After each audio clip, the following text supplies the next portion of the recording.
Borda. Today I'm taking you to Casgwent. But I'm not in Casgwent yet, so let's go get the bus and the train and we'll go.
Chepstow Castle. Let's go look.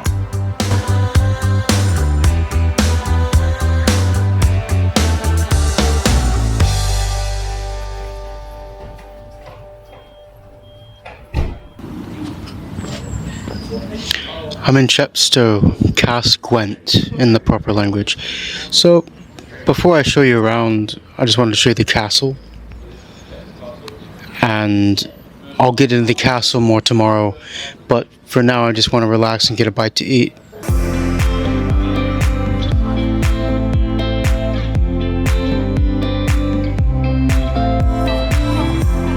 Just a quick reference of where we're talking about. Britain is here, and Cymru, or Wales, is in this part of Britain, and Casgwent is here, right on the border with England, right across the river. Now the word Cas-gwent, this is written sometimes, well most of the time like this, Casgwent with a dash in the middle. I don't do that with place names, I just ignore that rule. In fact, I ignore that rule with many words. One exception I do, included in is Cyd-digwyddiad, because we don't want 3 Ds in a row.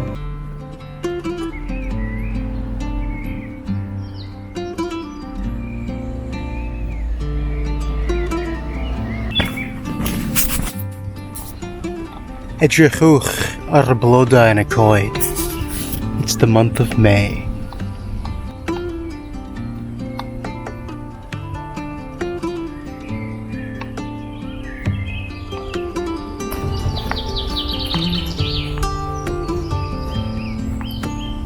I wanted to show you the other side, or the castle from the other side, and this is a funny difference between the English and the Welsh. On the English side, all that land's private and they're actually fenced off the pass. You can't go and look at the castle from the English side of the river. But the Welsh, we've set up a nice path for you to come and see it. And I think it says a lot that we value our heritage and want to show it to the world, and that the English value our heritage so little.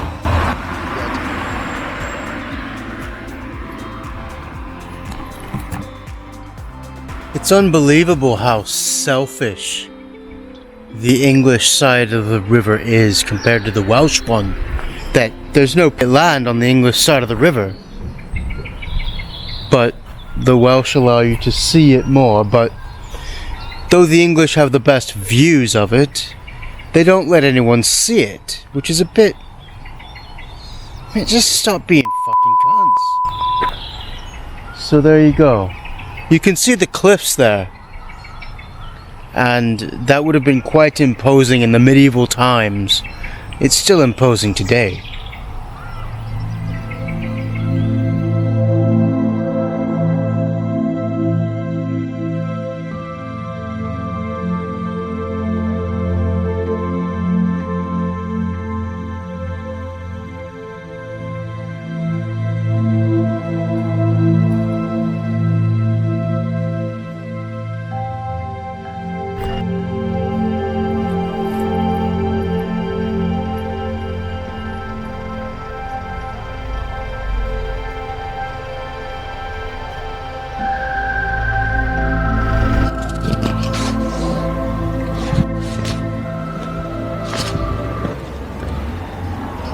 Strange statue, but I really wanted to go to that pub back there, but you need a reservation. I'm having trouble finding a place to eat on a bank holiday in Cas-gwent without a reservation, so we're gonna go down there to the river and see if I can get a pizza.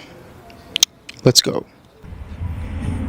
There was a power outage and a lot of people's machines went down, so nobody's taking reservations. So I'm gonna go to the other side of town and look for food. And this is a beautiful building behind me. Powys Almshouse. It's one of the older buildings in town. Check out this time lapse.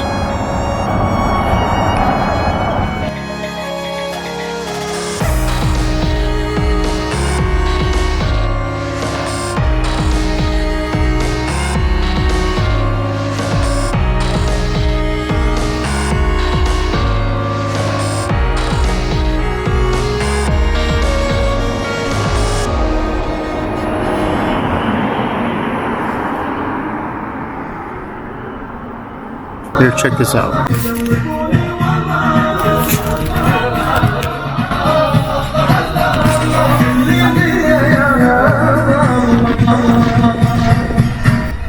Hey, look at this.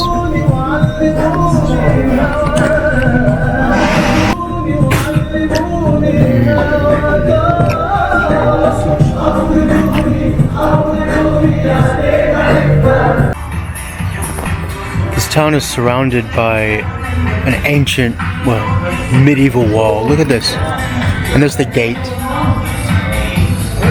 That's like classic. Look at that. Look at that archway.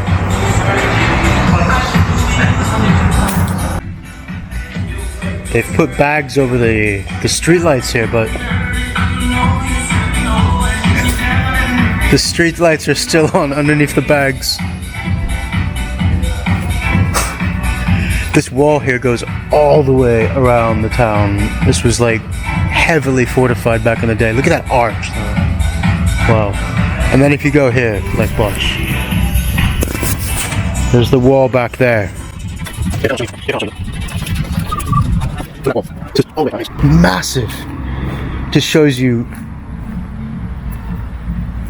It just shows you what the Welsh were resisting when they were fighting for their country in like the 13th century. It's impressive. And this beautiful town, it's really old. Bit of a party going on over there. Bank holiday weekend. Here, look at this arch here. Look.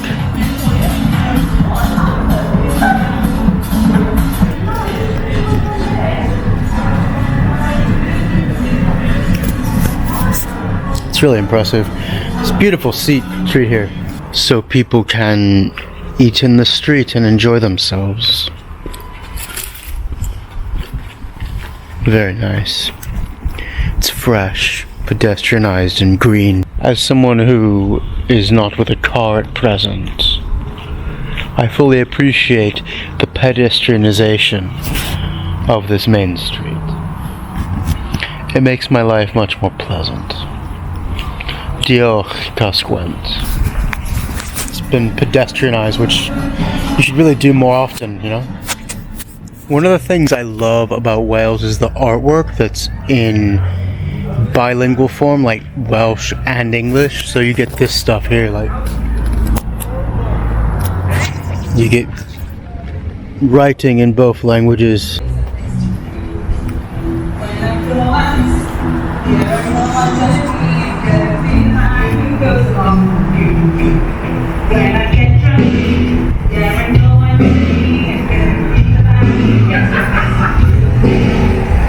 It sets Wales apart from other countries. Here, check this out. I'll do a time lapse here for you. Check this.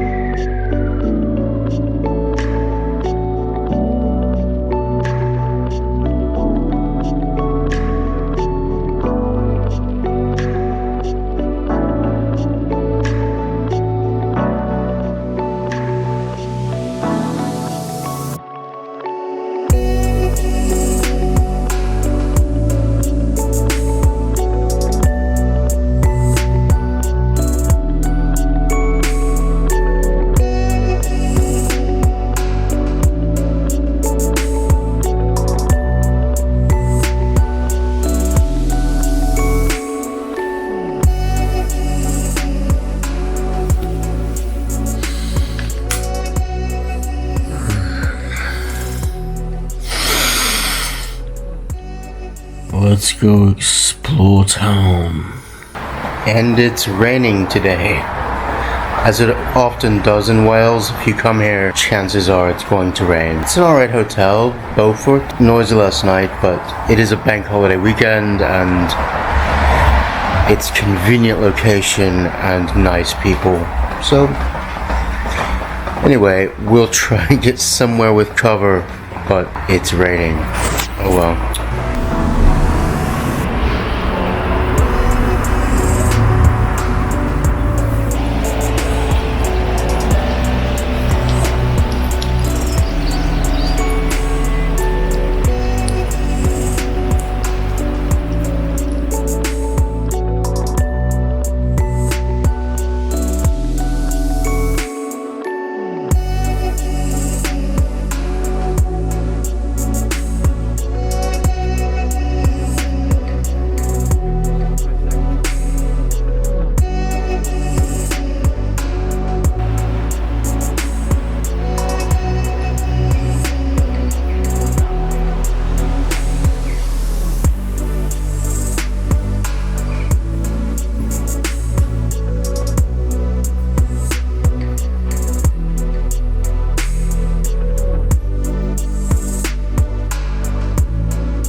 This is Prior de Santes Vair, and it's the oldest European monastery built in Wales.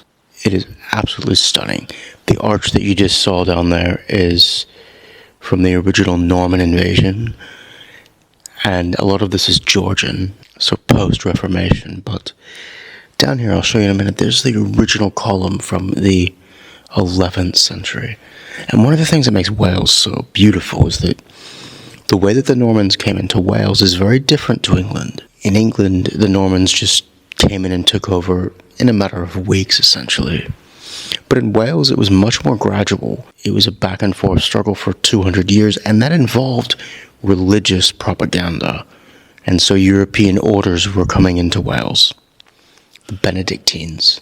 It has given Wales a stunning variety of architecture, which I hope to show you Abbey Tyndan later on. That's a gorgeous beauty. But just look at this building. It is astounding.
It's no wonder that Avon Gwy, the name of the river that cuts around the town, became the border between the kingdom of Gwent and the invading Saxon tribes from the Germanic lands.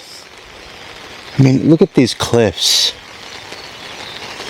It's pretty easily defendable on both sides at key points, which is why the castle was built up here when the more aggressive Normans came in. The last wave of barbarian invasion, really. They're quite stunning. I wish it was a sunny morning. You'd be able to see how shiny they are.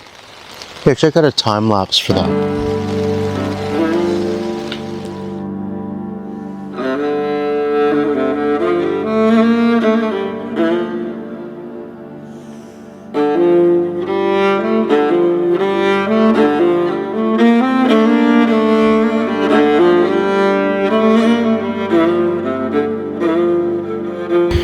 That monastery that I showed you, well, it's a church now, and after the dissolution of the monasteries and the removal of the old Christian religion by the English state in the 1600s, this began to really gather as a market town. And certainly by the 1700s and into the Georgian era, this was becoming very beautifully architecturally. And so you have lots of little small cottages, very twee and quaint. It's very beautiful. Have a look at this.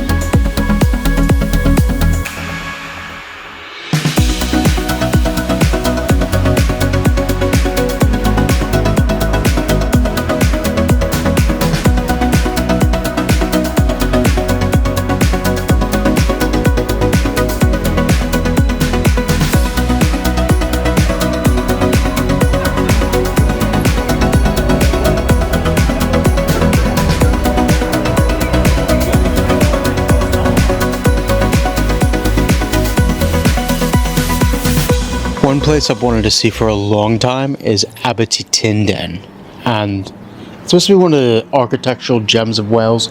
It's part of this Latin-French injection that got pushed into Wales, but because Wales is a bit different to England in terms of how that came in, there's something quite beautiful about it, and I want to show you that. I've been wanting to see this for years now, but so we'll go up there. I'll take the bus up if the clouds don't burst. And there are no buses on a Sunday, so we'll go that way, and it's a market town. Come see.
Pieces of this medieval wall just cut all through the town. It's really beautiful, and you got roads that go through it, and there's chunks between buildings, and it adds something quite layered. It's great.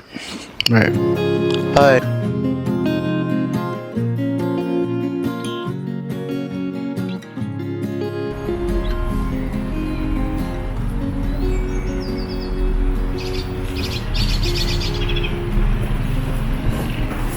The castle was built just a few years after the Priordi that I showed you. And here, I'll show you. Have a look. It's just not far from here. That tower. The tower yonder. And the castle.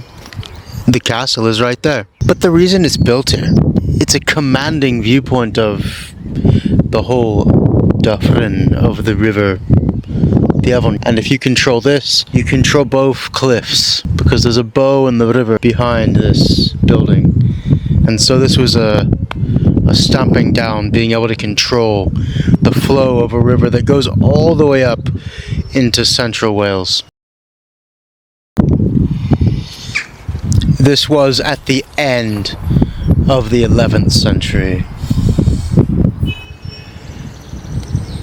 I mean, for the time even, it must have been gargantuan. We'll get into it later.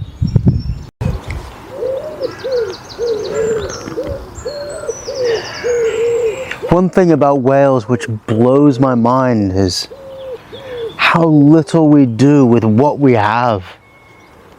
In most nations of the world, this platform I'm on would be a boutique shop or a leisure cafe, or at least a promenade with eloquent lighting at night.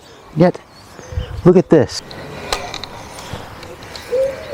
I've got like a burned out bit and some junk and some... It's rubbish. And Wales can do so much better than this. I mean, come on. Attitudes are changing in Wales, but we're still on a journey toward taking more pride in what we have. Still, a few decades ago we would not have done as much as we're doing now with this wonderful site. And look down here across from it. We've got this beautiful row of colored houses, and you can see that it's blooming into a more ornate place over time. It's very beautiful. Cas-gwent.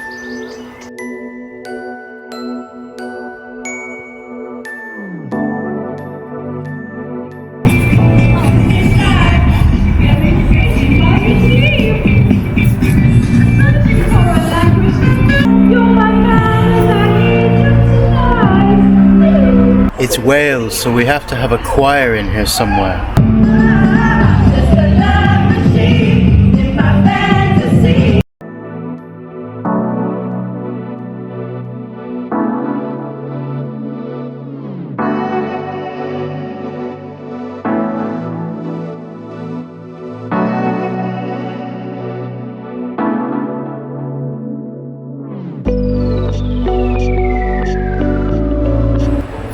A pint in the pub.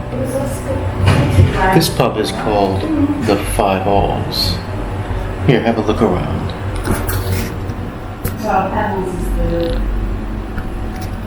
Very friendly, and you've got these old shutters here. I love these old wooden things you find in the pubs.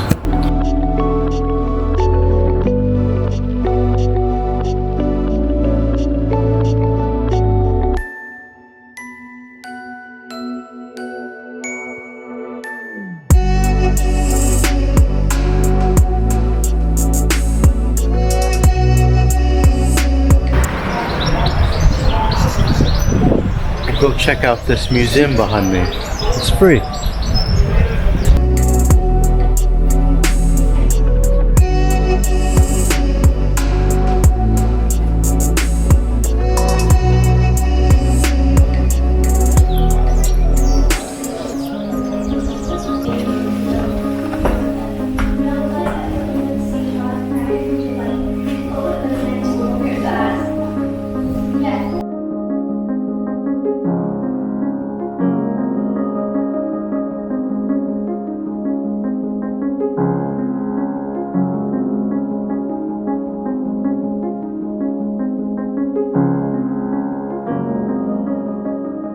want to give you just a show of what it's been like through time, how it's grown. Look at this.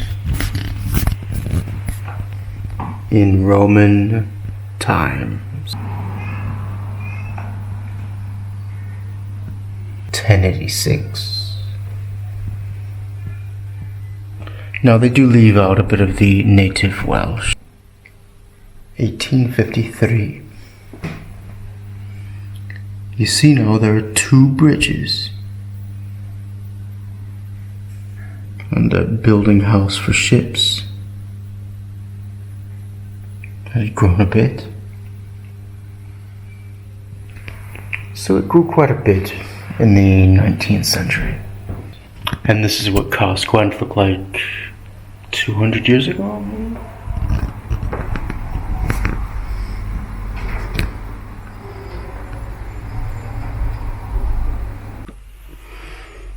This is Cas-gwent, Abbotty Tindern, and Monmouthshire.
It's going to be a lad's day out for fellas.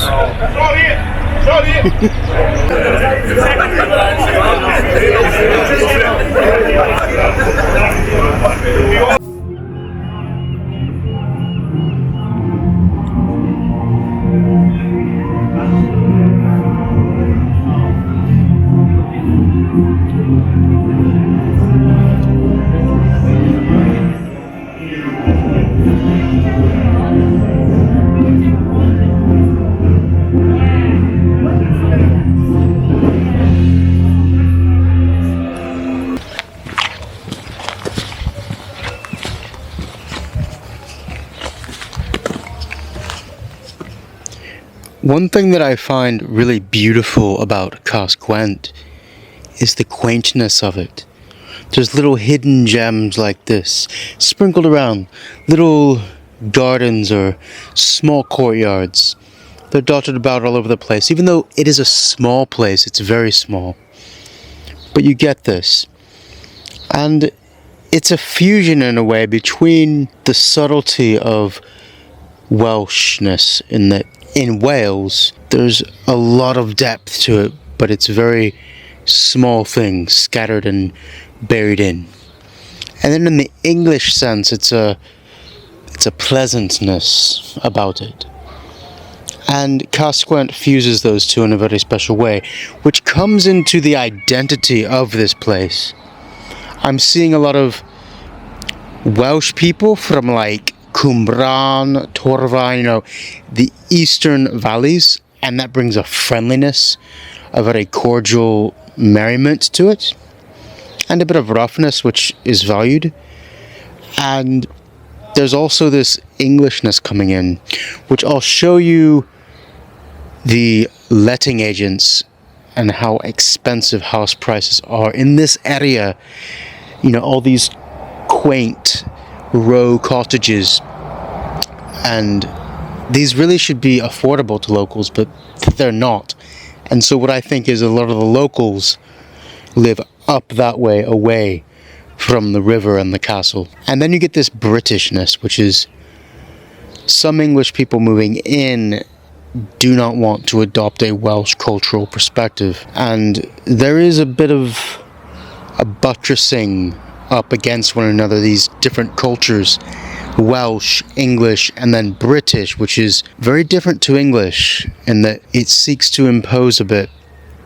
And you can absolutely be proud to be British and Welsh or English, but that other kind of Britishness, which is afraid of there being a Welsh identity. And that's quite apparent in this little town, that there is an element of that there's a bit of resentment toward Welshness. However, some of the people that I've talked to who are Welsh are very, very friendly and welcoming. And that's one contrast I'm seeing in Casgwent, is that the Welsh people are very, very friendly and welcoming. And you have people coming in for the pleasant, quaint, semi-rural life in kind of an idyllic town. And they don't really say hello to you on the street much, but the Welsh people do. And there's two very different sets of people here. Here, have a look at this garden here. It's very beautiful.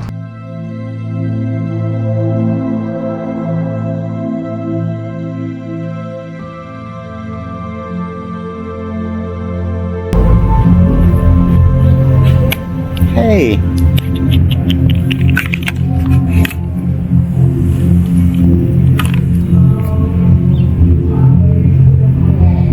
Puss.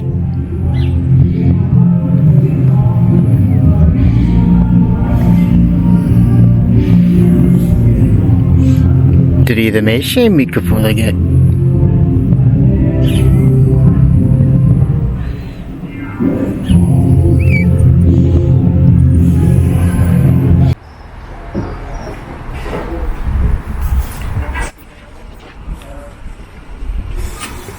The steepest street, I think, in the town. Very old, cobble.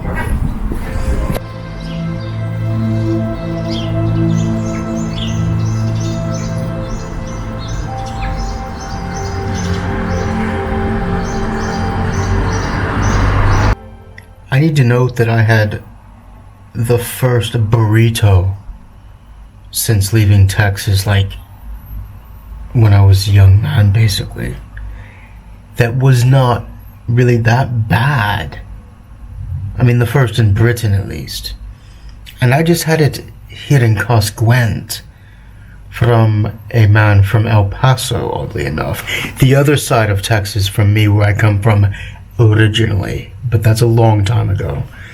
And I'm glad I came to Cas-gwent just because I got a bit of food that felt a bit Texan. Not expected, but worth it. Maybe I should show you a bit of this hotel I'm in. The Beaufort.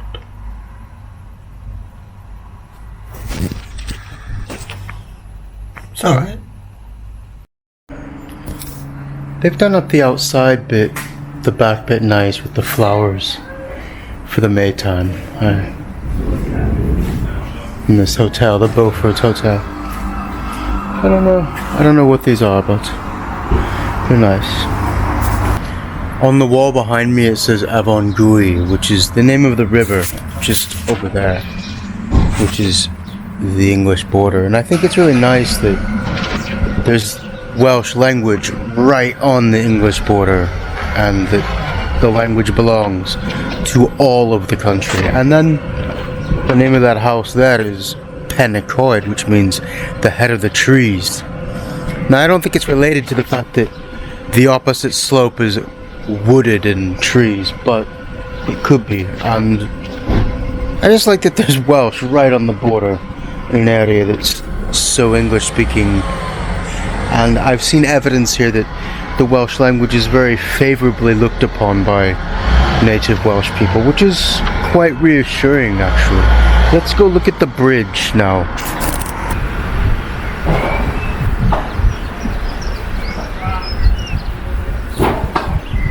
This elegant cast iron bridge was put across the river in 1816.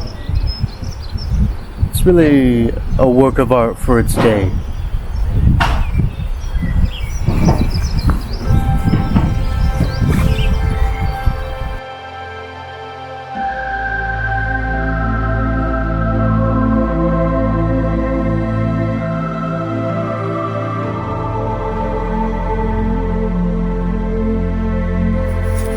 Going back to what I was saying from last night about Welsh being carved into things, and it makes Wales look quite different to England, which I really admire. I want to read some poetry for you and translate it for you. It's a decorum that I admire. Here's one that's quite poignant, and it's funny seeing this in the far southeast of Wales, because it's an elegy to the last Prince of Wales in the far northwest. Pony welwch chi hyn to Gwent ar y glaw. Do you not see the path of the wind and the rain? And it's a poem, Marnad Grifydd ap Llywelyn, Prince of Gwynedd, when he was slain. It's just a part of that. And then the other part, it's one of my favorite parts of that poem. Pony welwch chi'r gerri yn ymdaraw. Do you not see the oak trees smashing together? That the apocalypse has come and the trees are smashing together because this great ruler has died and Wales has fallen. And it's great to see that in this part of Wales, that it's embracing its Welshness here. I just want to show you what I was talking about with the sheer expanse of housing. Here, look. These are £700,000. And that's just, that's just a normal house.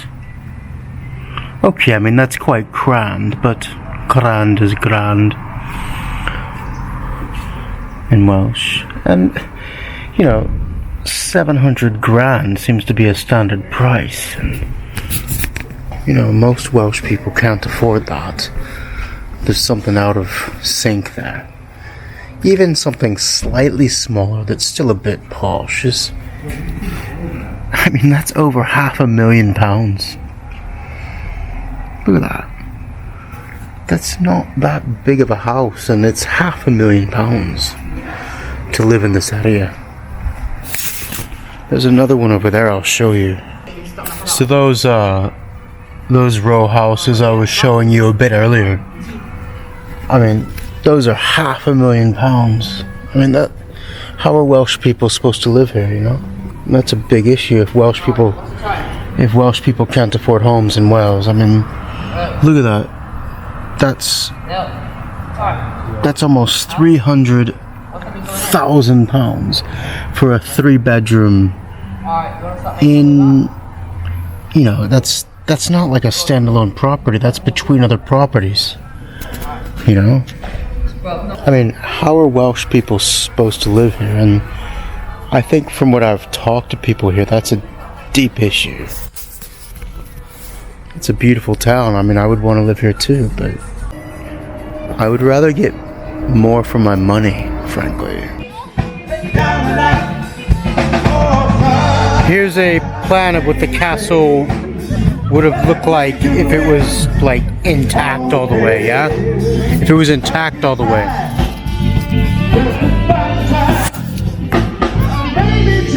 And you can see the river here, yeah? And they built the Castell below it. And you can see, this is a massive complex here. And you went through the Barbican, and you went through the Barbican and that second arch, and then you went through I mean, most of this is gone here, and then you went through that other arch after that. After that other bit, yeah, you get it. And then this bit. So this was like built over a few centuries, and a lot went into it. And I think it goes to show how much the Welsh were willing to fight for their country against these bastards, you know. So, because they had to build this to fight, to like come down on the Welsh, which that sounds pretty good. I don't know. The bar where the party's going on, the 3 tons.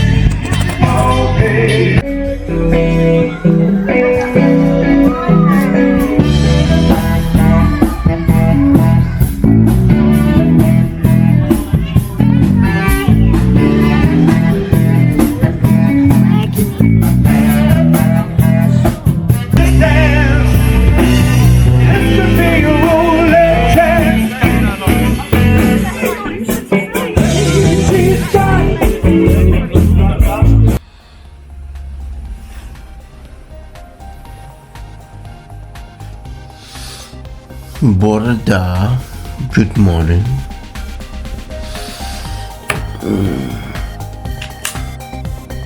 There's so much to see in the castle that I made an entire video of that for you next time. I'll put it here when I'm done. Hey, diolch yn fawr mwyl, thank you very much for watching, and we'll see you in the castle next time.